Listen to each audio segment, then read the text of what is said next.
Okay, so what I'm going to talk about today is an extension of what was discussed during the previous demo. And in fact, I'm going to start with a slightly modified version of that demo. As you recall, I was showing iteration in cooperation with the built-in for loop as one of the things that happened last time, the main thing, sort of. And I'm just going to run that again, because why not, right? So you recall we had a bucket array thing and a hash table thing, and I was iterating over them and printing the results and all that. And in the discussion, someone was said, hey, why don't you support remove in the iterator? And I'd sort of thought about that at the beginning, but then hadn't really followed through on it. And I was like, yeah, I should make that happen. So the first thing to say is that I made that happen. So let's look at that. If you remember, I had these entities, right? Here I'm filling out the data for an entity, and you know, it's just kind of some random values. I should have changed the string to make it more notifiable, but instead I changed this index y. You know, it's 55 for one of the entities and 66 and 77. And then remember I did this manual iteration here. And then, you know, this is sort of using the built-in for loop. So here I've added another one where I just, you know, it's a very simple instance of remove where I just say like, hey, look, if it's the one with 66 in index y, then remove that, right? And I don't know why I typed that, but you could just say, you don't have to say it because it is the default name for a thing. But anyway, if you say remove it, then it'll call iterator remove, which we'll look at in a second. Which is another procedure that you can provide or not provide. If you don't provide it, then when people try to say remove, you'll just get an error that this iterator doesn't support remove. So up here, so the first time we print these out, we've got the 55 and the 66 and the 77. But then so here I'm removing but not printing anything. And then here I print, right? And so the second time I print, the 66 is gone because I removed it. And then it's gone throughout the rest of the demo. Okay, so that's straightforward. Let's look at, now the interesting thing was when I first sat down to do this, I realized that the model of iteration that I did last time was not good if you want to remove, because if you recall, I had an iterator make, which has stayed unchanged, right, or mostly unchanged in principle, and we had an iterator next that also returned the value. It like returned the current value and gave you the next thing. And I did that so that you wouldn't have to implement very many things to create an iterator. The problem with that is that if you've moved on past the current item and then you say remove, then you're removing the wrong thing. Or one choice that I had was to define remove in the language in this really hacky way to say, well, if someone calls remove, then you have to back up one and remove that one. But that seemed very messy and undesirable. So instead I broke next and get value into different things. So next doesn't return anything, right? There's no right arrow here, so this is a void return value. And here, iterator get value actually returns the value and a bool, and again it'll return false if you're done, right? We could return the false up here. That would be a pretty straightforward refactoring of this. And then you're only supposed to call get value if you know that there's a value available or something. I don't know. Okay, so, and then remove, you know, I happen to have a remove already called bucket array remove, which I think we might have looked at. But then the iterator remove is just going to be a wrapper around that. So we can look at bucket array remove for a second. It's not that important because this is just whatever implementation details behind your particular data structure, right? Now, the thing is, sometimes there's a straw that breaks the camel's back, right? And you know, back when I sort of had two procedures that were kind of big, I was like, okay, it's fine. Iterators are still simple enough. But now I'm like, okay, if I'm going to make an iterator, and I need to implement all this stuff, it's like more than a screen of code. It's starting to seem like a lot for something that ought to be really simple, right? And I'm a little bit unhappy with this at this point.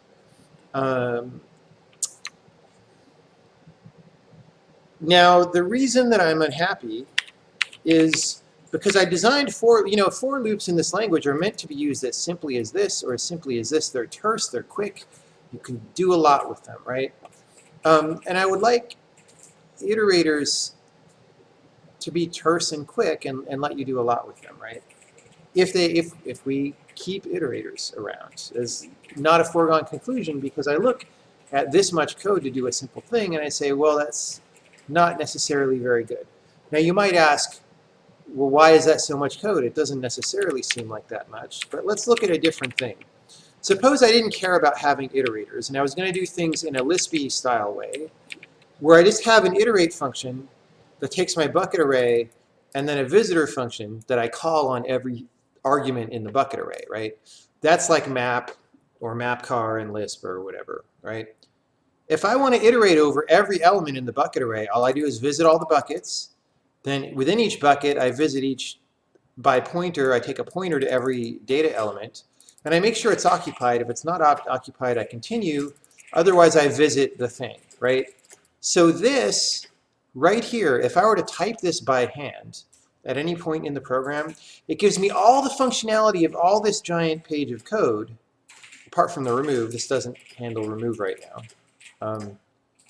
Actually, I guess it sort of does. Well, we could talk about that.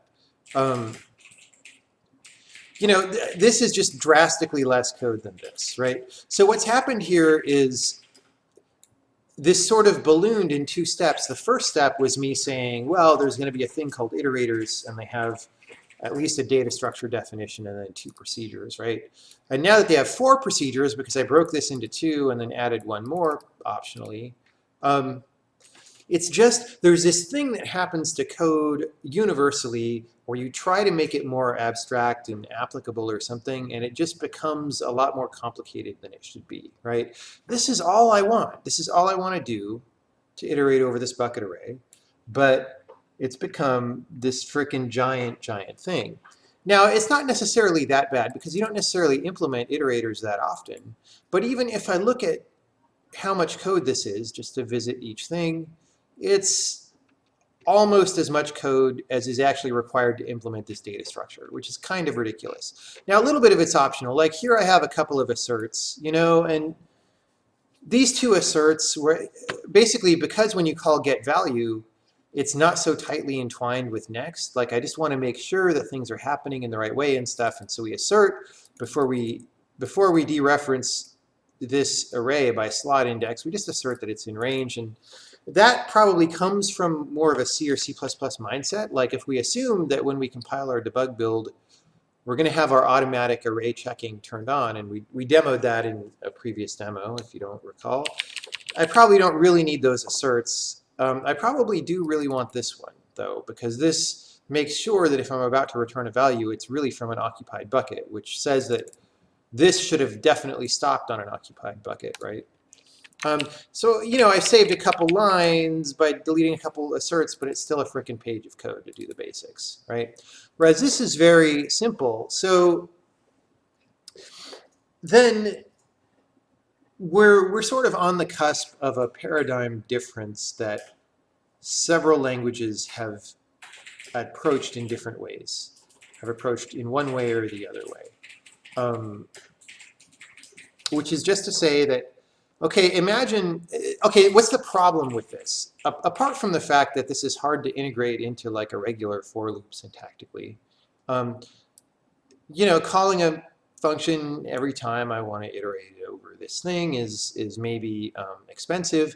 Of course, you could force inline it because this language has force inlines, but it's still maybe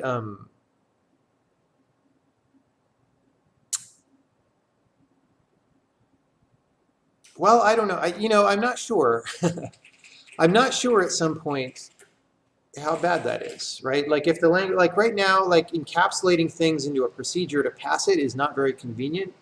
But if you could just pass like a block of code and it was automatically a lambda in the local scope or something, like it could start to get convenient, right? But, okay, the thing about this very small and tight version of iteration is that, is that you don't get to reason about anything, right? So part of the reason that, part of the purpose for which people make an iterator abstraction is the idea that you can do other stuff with it besides just iterate in a for loop, right? And I'm of two minds about that, and that's one of the things I want to talk about. The main thing I want to do is make for loops really convenient. That, in my day-to-day programming, that's where I get most of my mileage, is just iterating over stuff over and over and doing various things. However, you know, there are people in the C++ community and in communities of other languages like D and whatever. Most modern languages have some form of iterator abstraction, or range abstraction is now preferred in D. It's sort of the same thing in a more convenient form. And the reason why they do this is so that you can do stuff like this. So this is sort of the documentation for if you include algorithm in C++. It's so weird to call something algorithm as if all other code was not algorithms. But you know, there's all this stuff in the standard library in C++. And the idea is you're supposed to be able to make an algorithm out of abstract operations where you don't care what the data structure is, right? So like, you could find the end of a sequence in a range and ask if it's a permutation of something. And there's just all these things that if you know how to use them, you can sort of use them to build an algorithm, sort of. Now, on the one hand, this is not a very data-oriented way to think about things.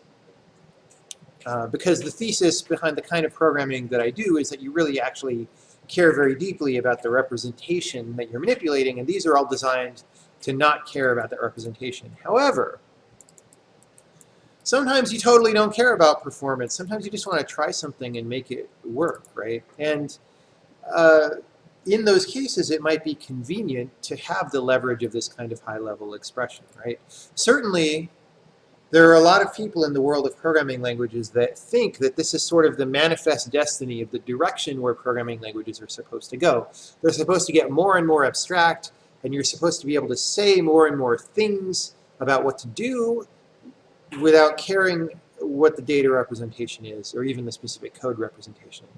Now, I have never programmed this way, right? I've been programming professionally for 20 plus years, 22, 23 years, and programming, including amateur time, since I was 10 years old, which would be 34 years. I've been programming in C++ for 20 years, maybe a little more than that. I have never once included algorithm, right? And I just don't program this way. Part of that is because templates stink in C++, and they're just so terrible to work with. But part of it is just that this kind of programming is kind of ugly to me. Like if I try to make an algorithm out of these things, I kind of feel like I'm playing TIS 100 or something, and I'm trying to, you know, it becomes more like building a circuit out of boxes. Like, oh, I'm going to take the result of find end, and I'm going to pipe that into this other thing, and I'm going to hook that up to this other thing. And I mean, I guess that's how some kinds of programming are most of the time now. Like, I think that's what web programmers do all day and stuff. But I don't like it. It's not really the kind of programming that I enjoy or that I'm interested in. So I'm skeptical about the use of this kind of a thing, right? This kind of super abstract thing. Now D, like I've said, has its own version of this that is somewhat cleaned up. I like the D version better, but I still, this is not my vision of program. You know, they have a similar, their abstraction that these algorithm pieces use is more convenient, in my opinion anyway, but it's still a similar just set of weird pieces that you're supposed to try to put together and then put glue code in between to build algorithms. And I don't ever want to do this. Almost. So my first conclusion is, okay, if I'm trying to make iterators better, or iteration better, maybe I just only care about for loops, and I give you a for loop and a way to call it manually, right? So this iterate function you could call it manually, or a for loop could know how to decompose it. We'll talk about that more in a second, right? And also, you actually could maybe reason about this, because we have metaprogramming that's able to look at the syntax of your thing. So if you wanted to reason about this, that's maybe something that you could do in a metaprogram. But it just wouldn't really be the same as this kind of abstract iterator stuff. And so I'm not sure at first blush that I care that this is harder to reason about than this. Because in terms of human ergonomics, harder to automatically reason about. It's way easier for a programmer to understand this. Whoops, this. Why does Emacs keep popping me to a different page? This is way easier for a programmer to understand than all this, right? And then multiply that by the number of data structures that you would iterate over in a program. It's quite pronounced. So I'm interested in doing some highly compact version like this. And there exist in other languages highly compact versions. But before I do that, I want to go off on a side thing and say, even though I just said I never want to do anything like this abstract algorithm stuff, sometimes I do want to do things that are a little bit like it. A little bit. For example, and I want to maybe preserve the ability to do these things. All the time while building this compiler and while building various games and stuff, I'll end up in a situation where I don't just have one array that I want to iterate over. I'll have like 2 arrays, right? 2 parallel arrays or 3 arrays that sort of hold different things that are related. And I just want to do the same operation to all of them, but I don't want to factor that code out into a function because that's slower and it loosens the ties between the various code. It makes it more unclear what's happening. The code is taken out of its context, right? So I thought for a while about supporting multiple arrays directly in the syntax of a for loop like this, but after last time's demo, I realized, oh, you can already just solve that by making a very simple iteration. So I added a little bit to this demo. I made a few arrays of strings. So array 1 is just a string array literal that says, I said hello sailor, and array 2 is a dynamic array of strings. But I'm going to add a 2u, and A3 is going to have some punctuations. And then I'm going to make this thing called combined that's just A3, A2, A1, A2, A3. And all that is just a thing that's meant to be iterated over that doesn't even copy the arrays. It doesn't concatenate them, right? If this was Lisp or something, you might concatenate all the arrays and then iterate over the combined array, but that requires memory allocation and stuff, and it's more expensive. Why don't you just go over each element of each array in turn? So, given this scheme on the right, you can already very easily implement something like this. And I broke this into 2 lines. You should be able to do this for combined, print, whatever, but that actually doesn't work because for some reason right now the compiler doesn't think it can make an L value out of a temporary result, which was something I thought I'd fixed a while back, but I can't. So I put it in a variable here for now. But anyway, so I make this combined and then I iterate over it. And you can see here, I print everything in A3 followed by A1, A2, and then A3 again, right? Here, so A3, A1, A2, A3 again, right? So that's a convenient thing, and I don't think I would use that when I have to be absolutely fastest, but it's fast enough. I'll show you what it does in a second, but it's fast enough that you can just use it without caring in most gameplay code. And that's a little bit abstract, right? You're saying, I'm making a combined array that's sort of whatever you get when you put all these things together without actually putting them together. It's like one step in the direction of this standard algorithm kind of approach. So I maybe want to preserve the ability to go 1 or 2 steps, but I don't want to, this is just nutballs. Like I don't ever want to go all the way this way unless, so if you are a game engine serious person and you find this kind of approach very useful, email me. I'll put up the address at the end of the thing and you can tell me in what way it's useful.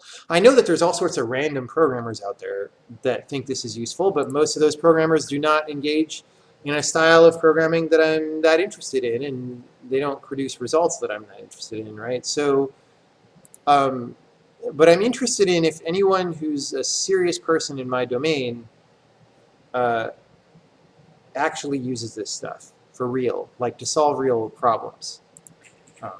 Maybe I don't know. It's very hard for me to visualize a situation when I really want to use that stuff. Anyway, going back, let's look for a second at what this combined array does. It's very small. Right, here's the data structure. I made it a dynamic array right now of elements, and the problem is just, in theory, I could make it a static array, like n elements wide, and I could pass n here, right? And then it wouldn't do any dynamic memory allocation, but my proof of concept version does dynamic memory allocation. And the reason I don't do it is because the procedure that generates this type, called combined here, it takes a variable number of arguments. So let's look down where I call it.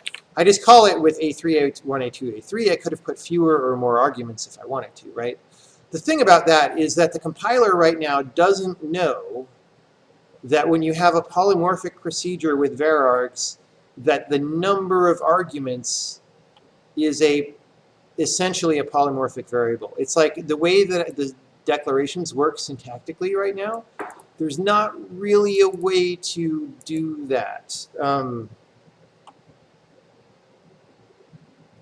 So I need to figure out how to do that, right? So there's basically no way for me to get n out of this argument. I mean, I could say arrays.count, which is how you know how many items are in an array, but the compiler doesn't know that that's like constant for this instantiation of this procedure. And actually, it's not really, you're not guaranteed for it to be if it's only matched on t. You would have to say that it's matched on n somehow. That's a thing that's doable within the language, though, right? So this can be very fast and have no dynamic memory allocation.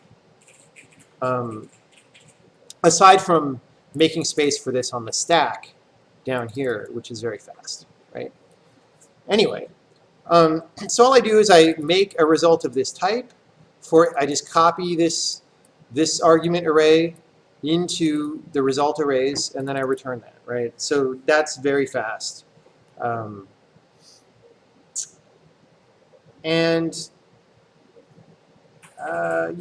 The thing is, that's a very simple data structure, but now we come down and look at our iterator, and it's almost as big as the iterator for bucket array, right? Because it's essentially the same. It's iterating over a collection of arrays, which is what bucket array is as well, a collection of arrays. There's just some amount of complexity involved in that, again, to go back to bucket array for a second, when you're living inside the loop and you don't need to provide access to the outside, it's like very terse. But if you need to like open it up like origami, it becomes bigger and weirder, right? Maybe if somebody at home comes up with a really much more terse way of doing all this, let me know, but I kind of doubt it'll ever get anywhere near as short as this. And to be clear, I didn't do it, but I could write an iterate function that's just as short that works on combined array, right? So the question then is, what directions? I don't think I'm going to work on this immediately because, like I said, I'm working on practical programs right now, and I don't really, I can live with big iterator code like this for a little bit, but I don't like to settle, right? So I want to keep my eye on what's the best thing to do. So now some languages, if you're like a Haskell person or something, you know about generator functions, or some languages use coroutines where you can do a loop that's just like this, except, imagine that I had a yield keyword, right? And I could call iterate, and this would sort of run in its own fiber, and then yield control back to my sort of main thread or main fiber, passing this result, right? And then a for loop could actually take, you would probably want more syntax like, let's say this is a coroutine or something, just so that we know that yield is legal, or I don't know, right? If we decided to support coroutines, that would be a way to do it, right? And then you would have this thing called iterate, and a for loop would understand what it is. And you could also call iterate in isolation, and every time you call it, it would yield one result. And then when it's done, you would like yield null or something, I don't know, right? And that's how you know when it's done. Or maybe you have a second argument, right? I don't know, whatever. This is not, I haven't declared the return value here, so this is a sketch. This is a sketch. So this is approximately the same amount of code, but it's interesting because you can do cool stuff. Now the thing is, if you actually use a coroutine and create a fiber, or you have a fiber pool and you grab one every time you do a for loop or something, it's almost impossible to avoid performance ramifications there, right? It's not that cool of a way to do things if you really care about zero overhead.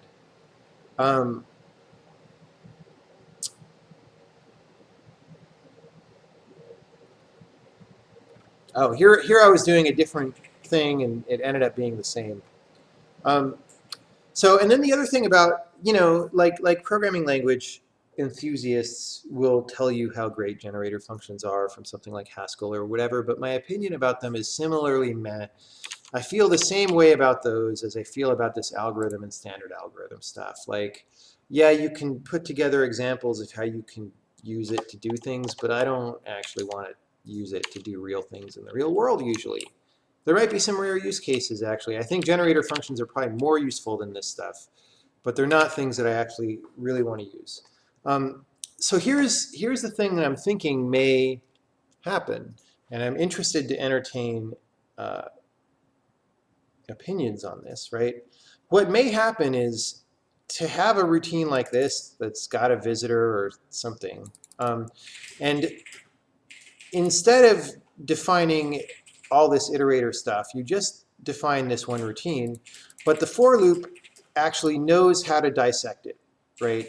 So if you say for bucket array dot dot I don't know, do something if x break, right? I don't know. That's a very simple thing to do, right? That if you were to do this, then the compiler would essentially take this code, right? Sorry, I keep forgetting there's a lot of stuff in this file. It would take the code of that loop and essentially paste it, and then it would know that these two arguments, this one is the thing you're iterating over, and this argument is just a placeholder for where it should insert the code.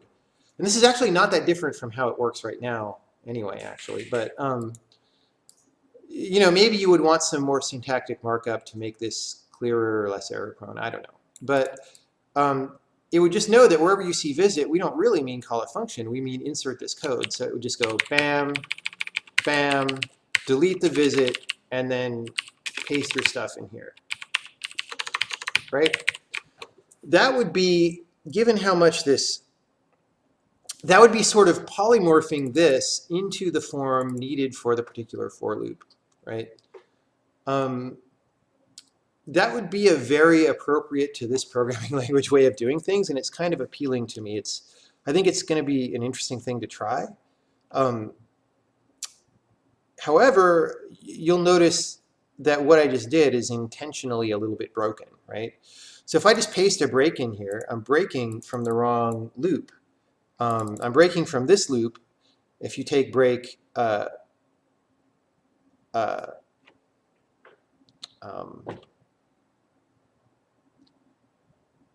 literally, right?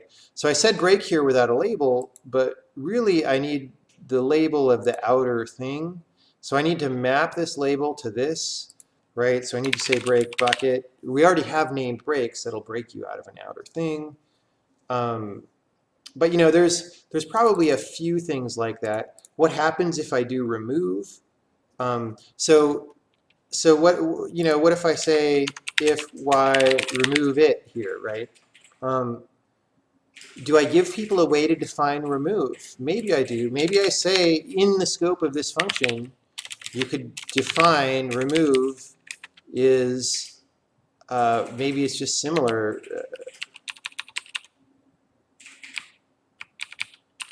But it gets an argument, right? I'm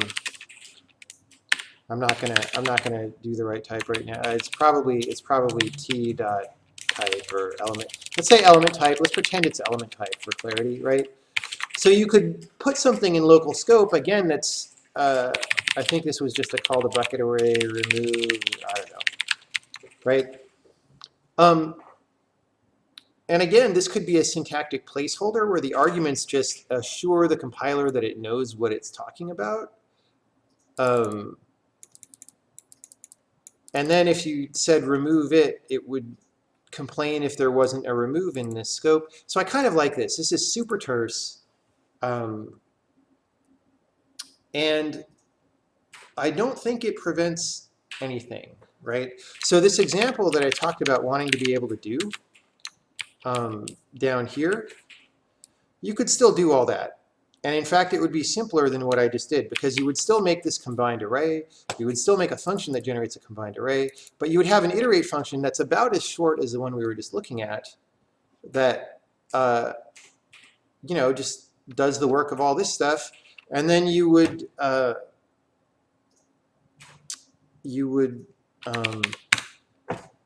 just not implement remove. So I guess what I'm getting at is, you know, so far a lot of the features of this language that are interesting have to do with the way it does polymorphism, different from other languages, and the way, remember how we have bakes, where we can grab a function that's just declared as a regular old function, and we can redefine arguments of it, right, to be of you know, what if this argument is known to be this particular constant value? Please recompile this function, right? So this is sort of like doing that, but it's saying we're going to grab this and we're just going to paste it into the loop. But in the process of pasting it into the loop, we define these to be known things. So it's sort of like it's like an inline combined with a bake somehow. So that's just interesting, and that's where I'm at. So I don't know. There are many programming languages out there in the world, and they all have different approaches. And quite possibly some language has done exactly what I'm talking about. Very likely there are a number of languages that have their own flavor of either generator functions or coroutines that yield values.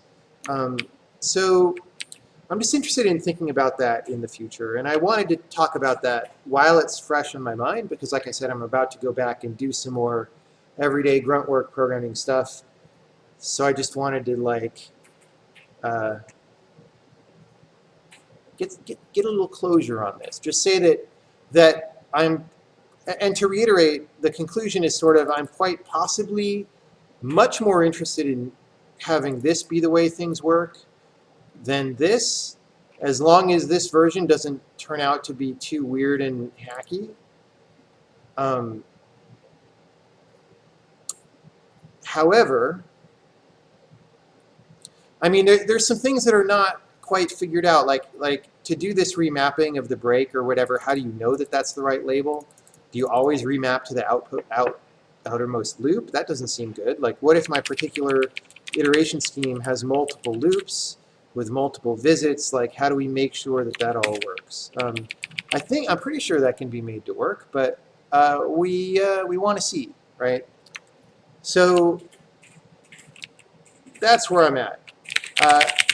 If you have strong opinions about this and are not a random enthusiast of random languages, but actually serious game programmer who's shipped things that are non-trivial, you can let me know at this address. This is not a mailing list. This is just where I get comments about the language. I read everything. I don't necessarily reply to everything. And so anything... I saw a couple questions scroll by while I was talking, but I missed them. So, except for the one asking about inheritance, which I'm sure people in the chat answered. So, if you have questions, we can do it now. Questions?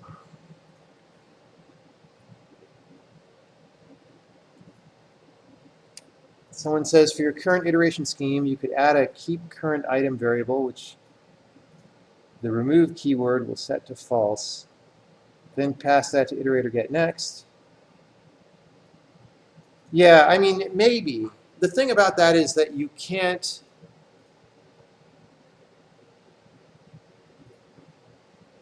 The problem with my old loop was that I said next immediately, right? But I guess you could preserve the keep current item like through the head of the loop.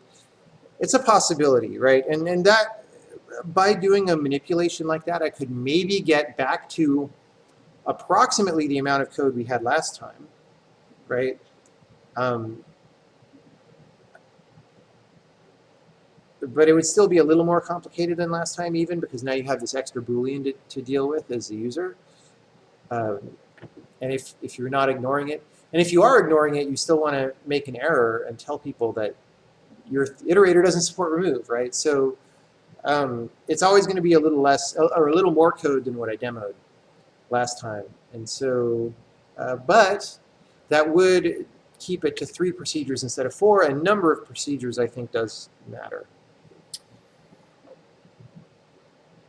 What happens when I loop inside of a loop and try to call remove? It works fine, unless you're looping over the same loop twice, in which case it's an implementation detail of your data structure, what happens, right? If it's a regular array, like an in-language array, like say one of the dynamic arrays, then remove is unordered, so it'll copy the last element to the current element, right? And so you may skip an item. You probably won't ever visit an item twice if that's happening, but you may skip an item because one of your loops was past that element, and now it'll never see it, right? So these are just things, though. Some people try to solve that kind of problem with iterators, but I don't think it's the right way to do it, because things just get very messy very fast, and you still don't ultimately really solve any problems. So my preference is to just be aware as a programmer that I'm doing that kind of thing and be careful about it.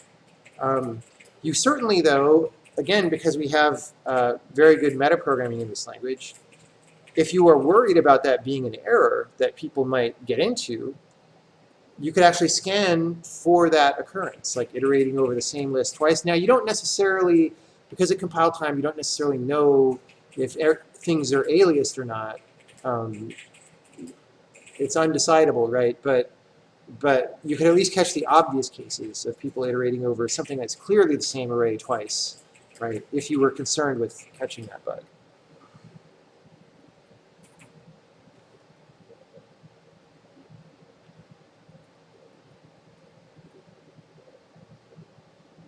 Someone says, is visit a callback pointer or a hard-coded call?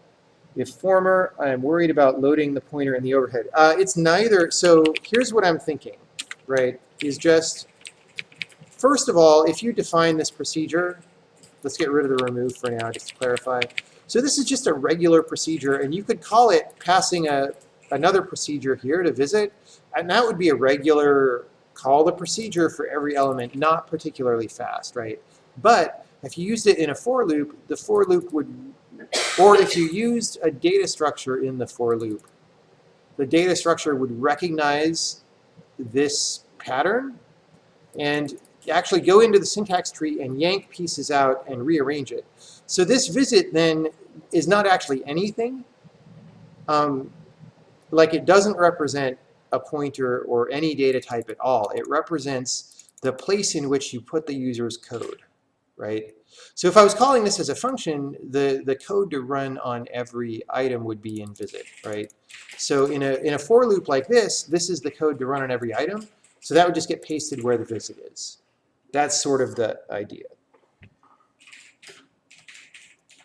Someone's saying, you're worried about overhead. Would the old way incur some overhead as well? Yes, it would incur some overhead, but there's differences in magnitude, right? Like, messing around with a fiber is more heavyweight than having a little bit of overhead because your compiler cannot necessarily optimize out all the data structure references in your iterator or something.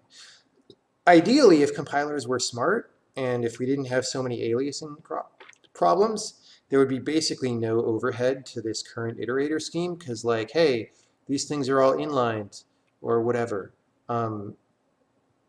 And they're doing trivial things for the most part. But again, because of aliasing and because compilation is just always harder, generation of optimized code is always harder than you think it would be. In reality, it doesn't work out that way. So you would only, you would only use an iterator like this in cases where the amount of work that you're doing per iteration is definitely more than the cost of the iterator, right? Or where you don't necessarily care that much about the cost of the iterator because you just know that this isn't going to be that expensive for what you're doing, right? Like I know that I'm iterating over 30 things, who cares? If I'm iterating over 60,000 things, I might start to care. But even 60,000 is not that many on modern computers, unless I'm doing it a lot every frame. One more thing I was going to say there, and I don't remember what it was now. What was the question again? That was about overhead. And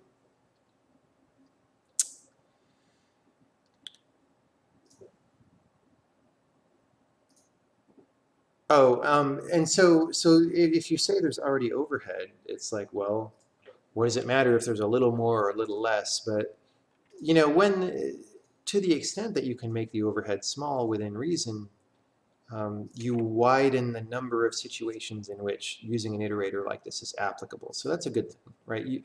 You want it to be as applicable as possible without sacrificing too much, I don't know, convenience or utility or something.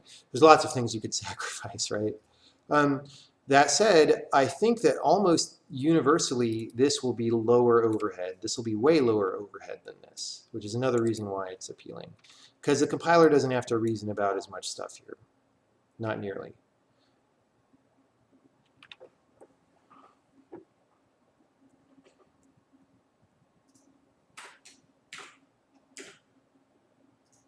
So someone's saying, Pseudonym73 is saying, so I'm not a serious game programmer, but I'm a serious shipped code, high performance code type programmer. That counts too, by the way. Any kind of high performance serious programming. He says, I think the only algorithm I've ever used in algorithm bracket is binary search. That's the only one that's more convenient to get out of CAN than to write from scratch. Yeah, I buy that.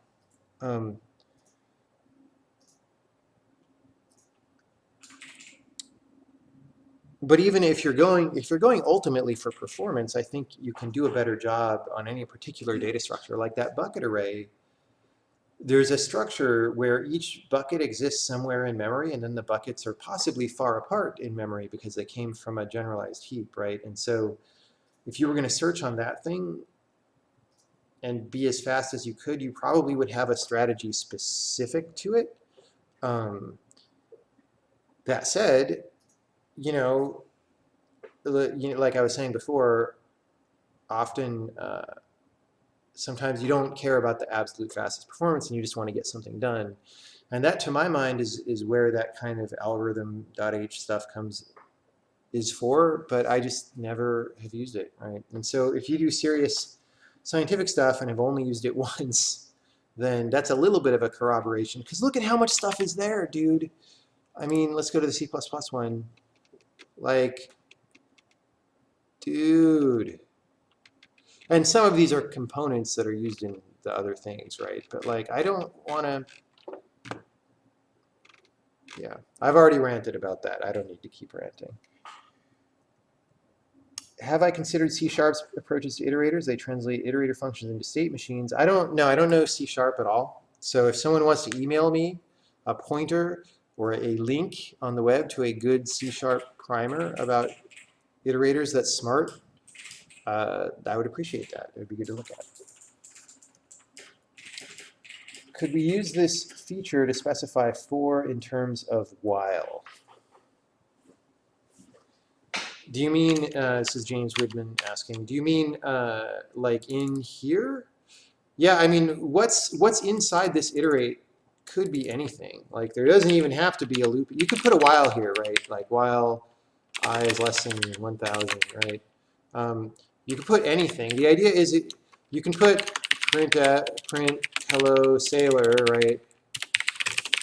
The idea is that it wouldn't care very much about the structure of what, in fact, you can go bananas, right? It wouldn't care very much about the structure of what's in this code. It would only be looking for these, right? And paste something in. So you could maybe have multiple visits, like do something, right? And then have another visit. And it would just work that out and paste as necessary, or if it looked like there were too many visits, you might actually want to turn it into a procedure call, or at least a jump to a known point with a return branch point in a register, right? So you can do an indirect jump without taking all the procedure call overhead.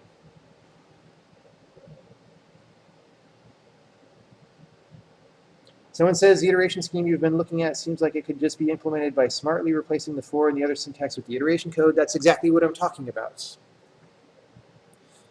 And this is something you could sort of do at a meta programming level. So I might actually experiment with this feature in user code rather than in compiler code, because you can make all this happen in user code, right? And then from there, probably the difference between that being in the compiler or not is maybe just about ergonomics, like how fast does it run? Do you get it by default? How good are the error messages? Because, you know, sometimes the compiler might be generating an error message about something, but if it knows that it came from the result of the compiler pasting in this code, then it can customize, right? So we'll see. Like I said, I'm not going to do this immediately anyway. This was more about just getting the idea out there.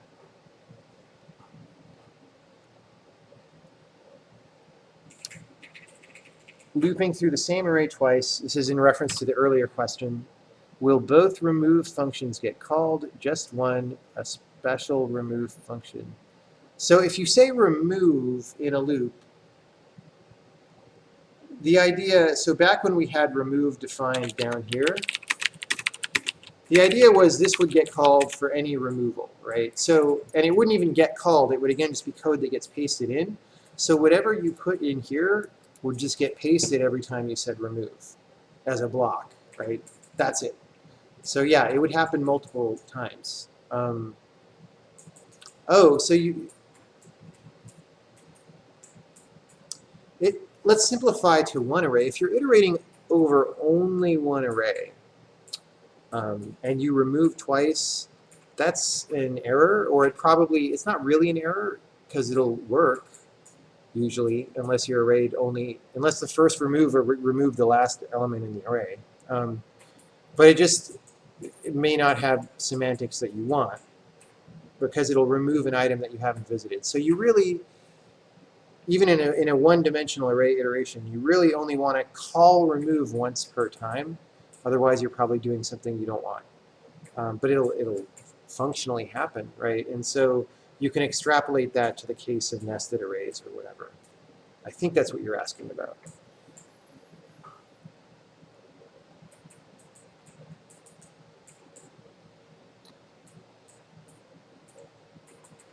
Someone says, what's the advantage over an inlining step? I assume you mean like here, because I don't have to wrap the code in a Lambda, which is annoying. Maybe there's no difference if I get a super convenient way to do Lambdas. Like if I just say, maybe this is automatically a Lambda, and this is inlined, and then that just works. Maybe. That could be a way that works. I don't have Lambdas yet. I'm skeptical that it's so easy to optimize Lambdas, because sometimes funny things happen. But maybe. That might be a way to do it.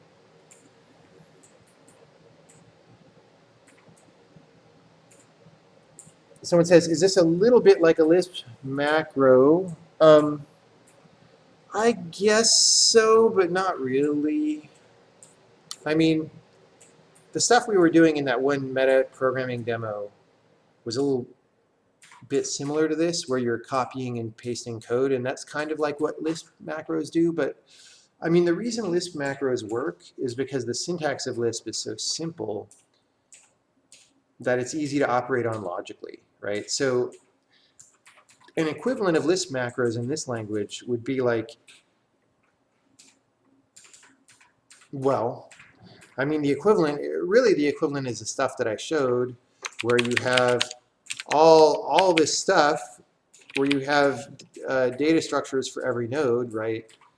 And you manipulate on it. Like, that's basically what Lisp macros do, it's just that because Lisp is such a simpler syntax, you don't have all this stuff, right? And one of the decisions that I made in building this language is that I value this syntax, and I think it's good ergonomically for the programmer. So as a result, you get this kind of complexity to do the equivalent of what Lisp does. Now that said, we do more because we have compile time type checking on things, and you get that information in these data structures, which in Lisp macros you don't, I believe. You know, something like that can depend on the particular flavor of Lisp and all that. But in general, Lisp macros are evaluated early, right? So I don't know.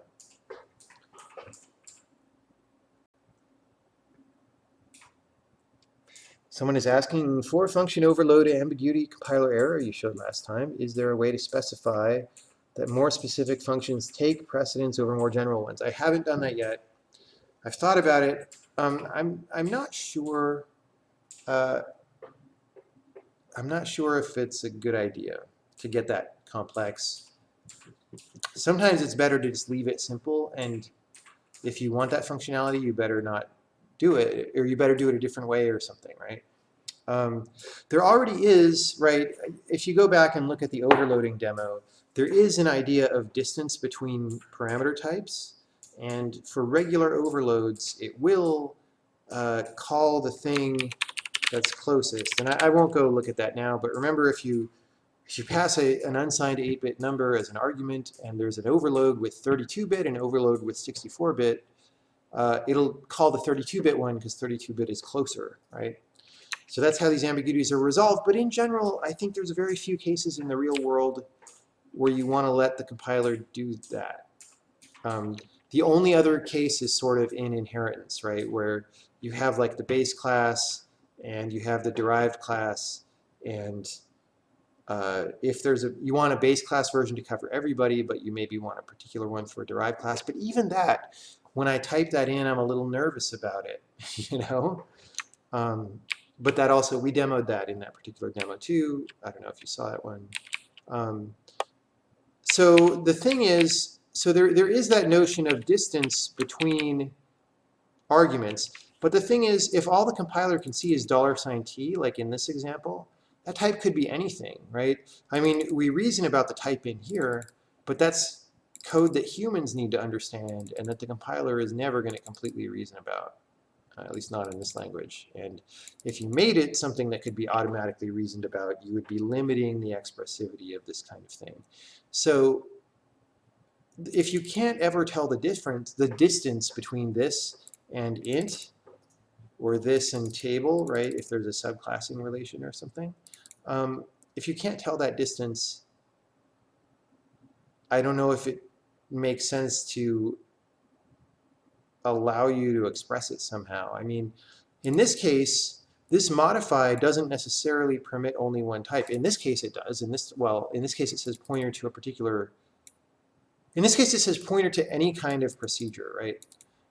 So you might have to introduce a way to return an integer that represents the priority based on what type of procedure, but it just seems very messy. I would rather, but I don't know. I mean, I'd rather keep it simple, but we just have to see how it works in real world code. And if it's needed, then we'll do something, basically, is my policy on that. But this is complicated and esoteric enough that I'm not going to do it unless it's clearly needed.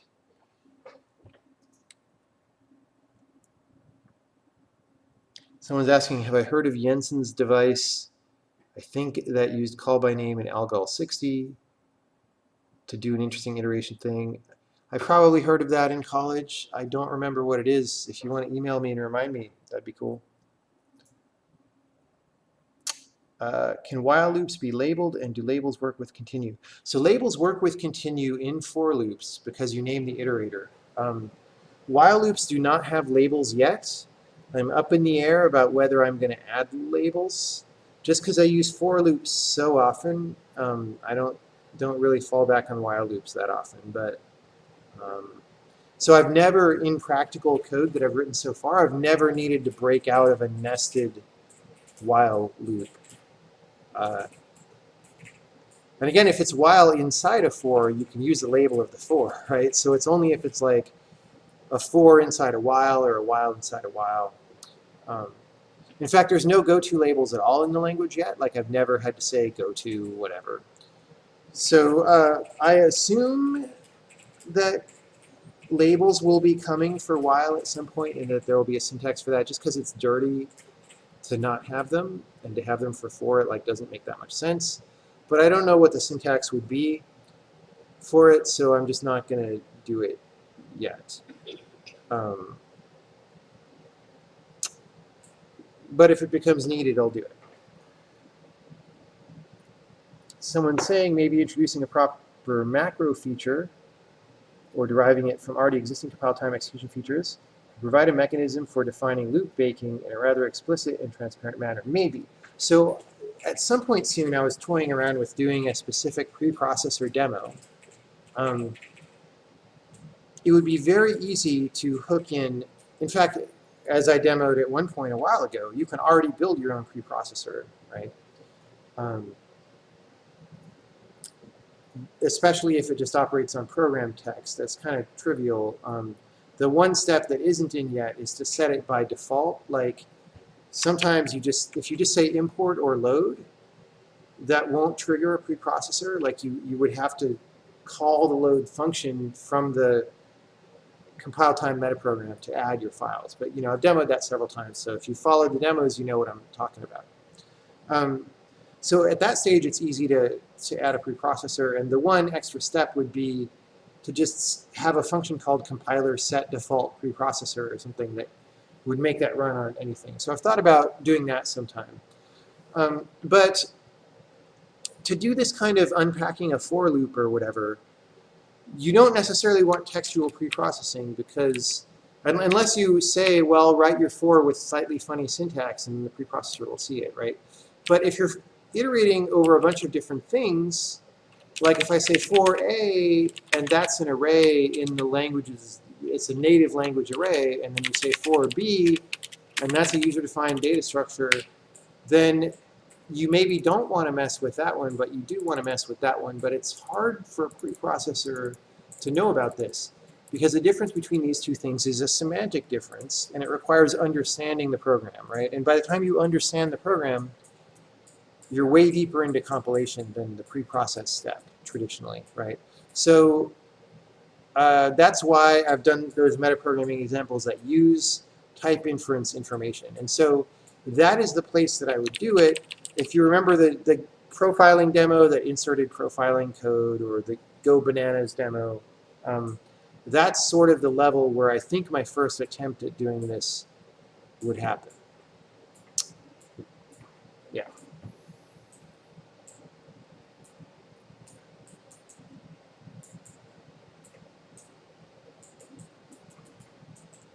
I don't want to keep talking about this question, but he says, well, if you have several nested for loops over the same array and you call remove deep inside the loop, then you would potentially invalidate the outer iterators, and with a special remove function, the part. Yeah. But like iterator invalidation doesn't really solve problems. It just, at best, gives you a runtime error condition or something that you can then deal with, which I would rather just say, look, be aware of when you're going to invalidate your iterator and don't do that. Like, I think if you just adopt that policy, you get actually cleaner code that's easier to understand and that's faster even. So, you know, iterator invalidation is not free, right? Somebody has to be tracking your iterator, and that takes time. And it introduces aliasing, right? Because now someone's got a pointer to your freaking iterator.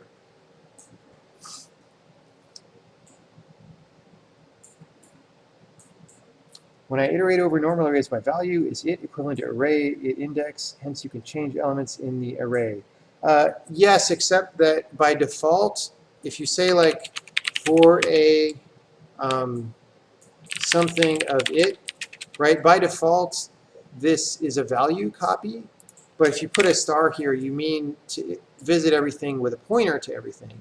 And then you definitely could. You could say for every element of A, it equals 5 or whatever, and that would set an array of integers to 5. In fact, in some earlier array demos, I did stuff like this, right, which will initialize an array to 0, 1, 2, 3, 4, 5, up to the number of things in the array, right? Or instead of this pointer thing, you could say for a sub it index equals it index. There's a number of ways to say the same thing.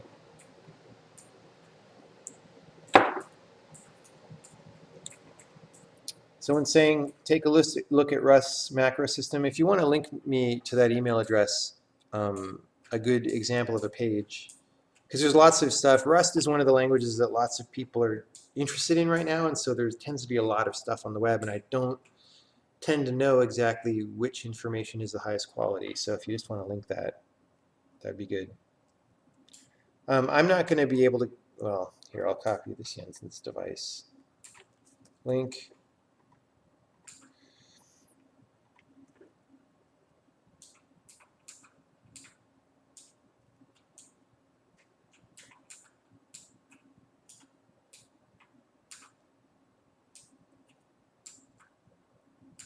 Easy size talking shit about my programming language. Look, dude, make a better language and we'll talk.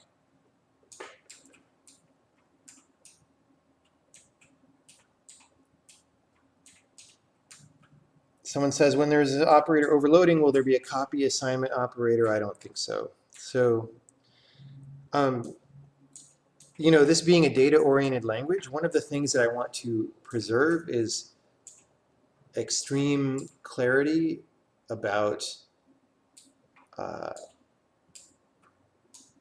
what is happening in the program, right? And I think by the time you get to copy constructors and you're doing something with those,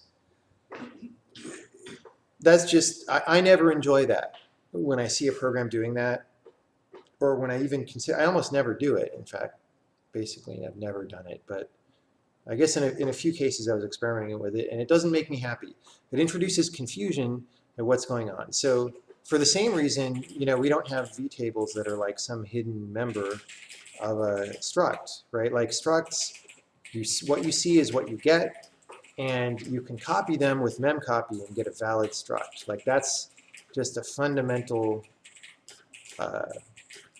line in the sand about this language. And so,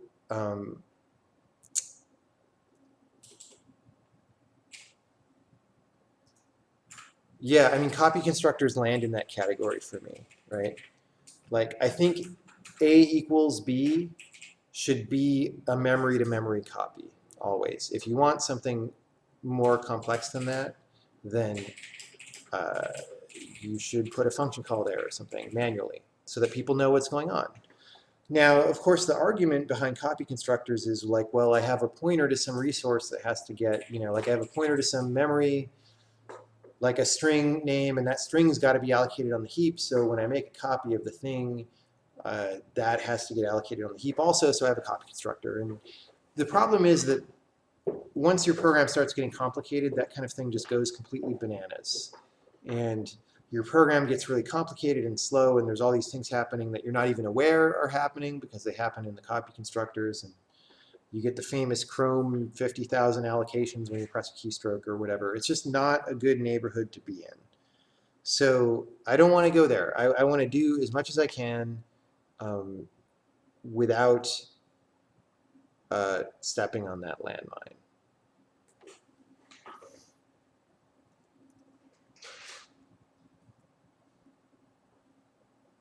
Would a break inside a visit mean return from iterate? I don't want to visit anything else. Well, if you're talking about visit as an explicit external function, then no, it wouldn't. But in the sense that it's pasting code in, then it would, because visit isn't actually a procedure call. Does this mean we could get a return value from a for loop? Well, I don't know. I mean, that's the way Python does for loops and stuff, I think. Like for loops in Python are actually generator functions or something. Or if you put them in square brackets, they are. I don't know.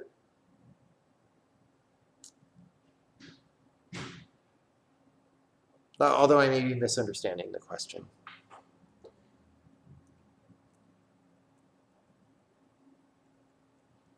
He meant garbage, not like garbage.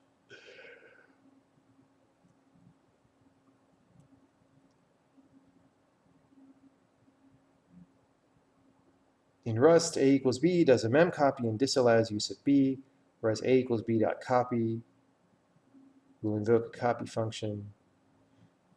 Well, maybe, but you can make a copy function, right? So why don't you just make a copy function? When it comes to disallowing b, I don't think we're going to do that. That's a very opinionated thing to do. And for Rust, it makes sense because the idea behind Rust is extreme safety, right? And I've explained before why I don't necessarily think that's the best priority.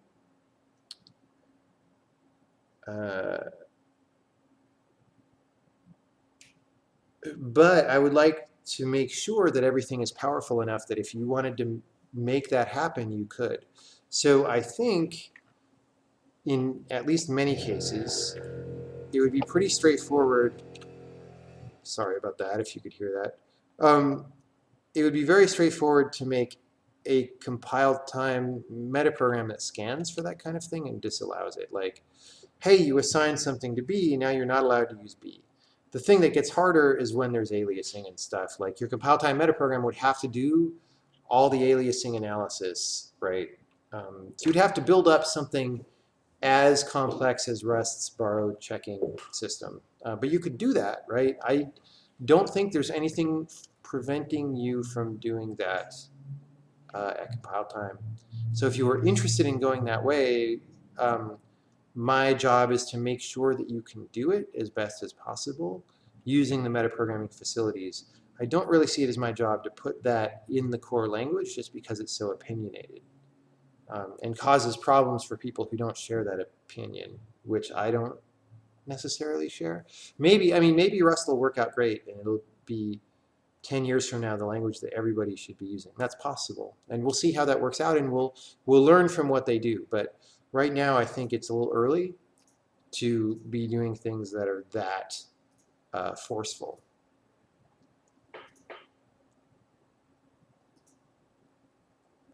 Python uses an exception to exit the for loop. Well, we ain't doing that. No exceptions here, man.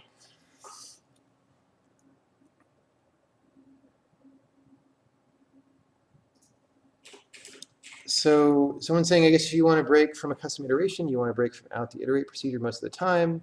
But if you want to do something else, shouldn't you just write the iteration at the use site for clarity? Well, maybe, but part of the whole reason that we want to abstract away the iteration is so you don't have to worry about how to properly iterate over the particular data structure, because sometimes it's hard to remember all the details. Sometimes, you know, the more you write custom iterations like that assume they understand the data structure, the more you calcify things and the more you'll break if you change the data structure, right? This is standard good programming practice. So I think, so something like this,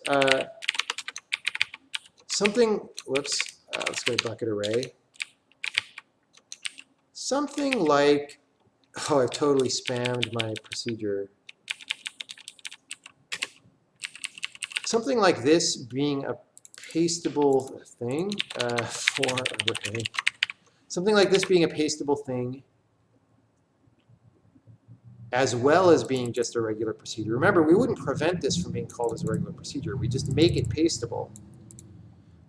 This would be an idiom that I think you get used to. It seems weird right now because you're not used to it, right? But I think if you're used to it, it may be much preferable to explicitly writing this at the site every time. I mean, keep in mind, this bucket array is a pretty simple data structure, which is why this is all I'm doing. For a more complex data structure, you'd have more code here. And do you really want to type that every time? I don't think so. Someone says, what is the roadmap from here? I know you've announced a game demo, but do you have any language plans after that? I'm sort of working on the game and making sure that all the features that are needed to make the game good happen. And then I don't know. I mean, there's still compiler bugs that I have to fight with once in a while, and I'll continue to run into those and squash those. But at some point soon, the functionality will be kind of stabilizing And after it's stable enough for a while, then I'll start letting a close circle of people use the language, and provided that that works out, it can expand. So we'll see. Is interoperability with C++ a goal? Well, ideally, I would like people to use the language with anything and have it be very convenient, right? Because it makes it easier to get adoption. I have no idea how hard it's going to be to talk to C++. It may be that if there's some low-hanging fruit, like, hey, on Windows, we can integrate, like we happen to know how the names get mangled by both Clang and GCC and MSVC, and we can do that and do something with the vtables. I don't know. There's probably something doable with a subset of C++ that lets you bridge. But we're never, for example, going to deal with C++ templates in a meaningful way. And modern C++ is all about using template. Modern C++ is all about using templated crap everywhere, which makes it impossible to interface with anything. So good luck there, right? But we'll see. It's just been a little bit early for me to think about that in a serious way. How would the standard library do error types? We currently seem to use the same error handling as Go without the automatic interfaces. People complain about Go, but I don't share their complaints, so I don't see what the problem is. I think multiple return values are a perfectly fine way of handling errors. People who say that that's more bothersome than exceptions don't understand the impact of exceptions, in my opinion. So, you know, it is what it is. I think, let me put it this way. I don't have any problems in my day-to-day programming returning errors. It's just not an issue that I feel needs to be solved. And that's even in C++, where returning errors is annoying, right? Once you have multiple return values and it's less annoying, then it's just not a problem. Do we have any native multi-threading features now? No. Something like that might happen later. You know, I have some vague ideas in that category, but honestly, high-performance threaded programming is not my area of expertise. I've done a bunch of threading stuff, but it's all the relatively regular, you know, like, hey, I wrote the mixer for the witness and grade, right? And that tends to run in a separate thread, and you pass data back and forth and whatever. But the synchronization between the two threads is not usually a bottleneck. Actually, it sort of became one in the witness, but there were some straightforward things to do to work around it. But when you start programming language features for threading, you really want to get very serious about that. So I think that I will be consulting with some friends when that time comes, but that time is not yet. Ignoring the cost of RAII and the mental overhead of debugging, can't throwing an exception yield better performance than returning and checking an error code? I don't know, I don't care, because my problem with exceptions is not performance. My problem with exceptions is twofold. One is they make a program very hard to understand, actually threefold. Two, because the program is very hard to understand, people make mistakes all the damn time. Dude, the percentage of C++ code that's actually exception safe is very small. People have no idea how buggy their code actually is. There's a paper somewhere, I forget which one it was, so I can't tell you who wrote it, but they actually analyzed code for exception safety, and they were just like, everybody fails all the time. You guys are all bozos. And three, it makes people afraid of their code because you don't know, it reduces your morale about what's happening. Like, is something going to throw? I don't know. Do I need to worry about something throwing? I don't know. Forget all that. It's junk. Like, it brings so much complication, and the amount of benefit is very close to zero. So who gives a crap about whether it's faster or not? Like, why do you care about whether your exceptional error path is fast? That's not your regular thing, right? If you're throwing exceptions at 120 frames per second in the middle of a video game, something is broken. That shouldn't be regular behavior. So why are you optimizing that? Doesn't make any sense.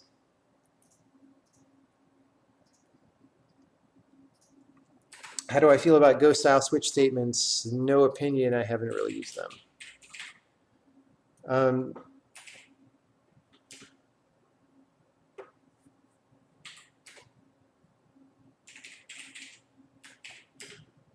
People are saying error handling code gets bigger when you don't have exceptions. I don't believe that, because either you care about some number of conditions or you don't. The reason exception handling results in smaller code a lot of the time is because people just catch exceptions and don't give a crap and drop them on the floor. Like, how, if you don't actually handle the different cases, then how is that any better, right? It's worse because you look like you're handling the error, but you're actually not, right? So I'm fully in the multiple returns camp. I think exceptions are bananas. They're one of the worst things to happen in programming in the past several decades.